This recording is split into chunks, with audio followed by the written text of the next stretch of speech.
안녕하세요 여러분. 오늘은 벤딘 다시 초대했습니다. 안녕하세요. 근데 영어로 하는 거지? 영어로 할 것 같지만 저 인트로만 한국말로 할게. 오늘은 좀 색깔 다른 주제에 대해서 찍으려고 하고 여러분한테 이런 주제에 대해서 아마도 궁금하실 수도 있을 것 같다고 생각했으니까 이렇게 찍기로 했어요. The first thing I actually want to say is with this sort of video it can be a bit personal. Right. And you know, it's quite sensitive subject as well. I just want to make sure the audience knows that you have talked about this before. Oh yeah, I have a YouTube channel and I've talked about this a lot. So yeah. He has a video on this and it's a 3-part series. So far it's ongoing actually. Yeah, it's not finished, yeah. And what I want you to do quickly is to sort of just give us a summary of your story. Okay.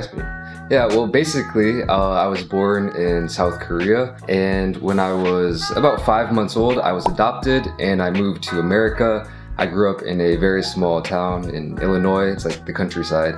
And a few years ago, I think 3 or 4 years now, I decided to move back to Korea and, you know, see what it's like to actually live here and discover Korean culture, the Korean language, Korean food, and all that kind of stuff. Since you've come to Korea, what have been the positive experiences that you felt? Are you doing like specifically through Korean American adoptees point of view? Yeah. Okay. I feel like I have a lot of positive experiences overall, but one of the biggest things I've noticed is I feel more comfortable in my own skin. Why? Well, where I'm from in America, there's not many Asian people at all. Yeah. Maybe like 10 Asian people. Okay. So I would always feel different just because of how I looked. But in Korea, whether I'm walking down the street or, you know, at the mall, at a restaurant, I feel like I just blend in and I don't feel like I look different, which is nice. It's like... Yeah. That's the opposite of my view. Exactly the opposite of you, right? What about personally? Like, because you did mention in your adoption video that one of the main reasons you came to Korea was to find your birth parents. Right. So, personally, did you feel any, like, closure? Or? Well, I haven't met my birth parents yet. Right. But I also had a biological brother who I have met one time. And I did feel a lot of closure by meeting him. But I still haven't been able to meet my birth parents yet, something that I still plan on doing. So. What would you say are the negative things that you felt since coming here? So kind of the opposite of appearance. It's when I have to actually speak in Korean.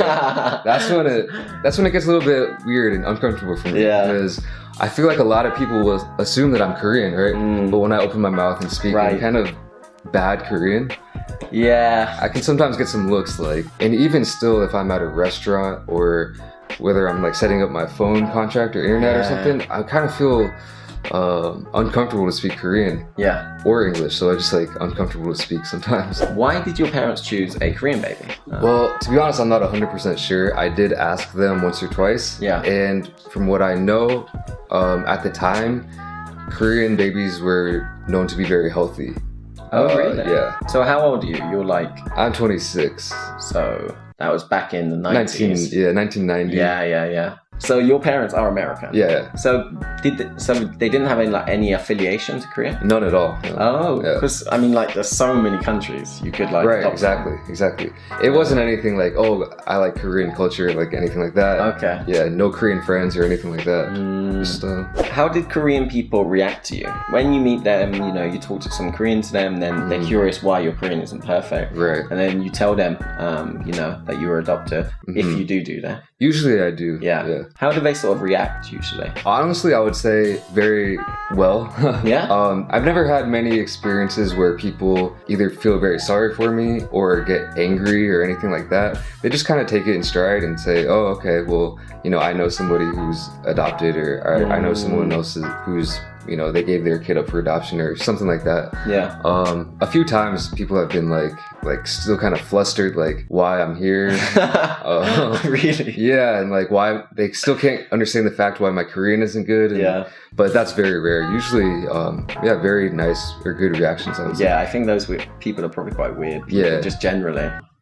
Oh no, I spilled water on Oh, myself. come on, man. Oh, man. This is sort of like, you know, it's a very hypothetical question. Right. But what do you think your life would be like if you were raised in Korea? In Korea. I think about this quite often, actually. Yeah. Well, not that often, but from time to time. And I really don't know. I'd like to think of myself as like some kind of stud.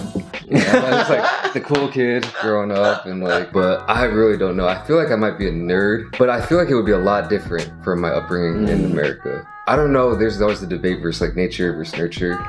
And I grew up very self-conscious, like all the time, and very low confidence, just because of how different it was. Right? Yeah.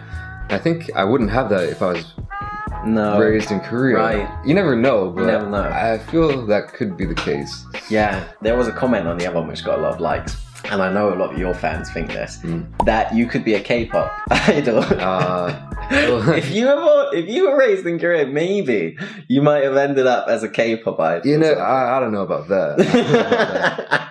After now living in Korea, you've been here a couple of years now, Yeah. and being around Korean people, how do you feel you've changed as a person? It's hard to say. I think for one of the most obvious things that care more about my appearance Yeah. after living in Korea. Yeah, I've seen his old videos. That's good. I used to be pretty fat, and I didn't care about my clothes or my haircut at all. But now I kind of pay a lot more attention to that because Koreans also tend to pay a lot of attention to that stuff, Yeah, right? they do. So finally, what do you think the future holds for you? And when are you going to take up that career as a K-pop idol? Oh, that's a loaded question, huh? I get asked this question a lot on my YouTube channel, actually. Yeah. How long are you going to stay in Korea? Do you plan to move back to America? Those type of questions. And honestly, I don't know.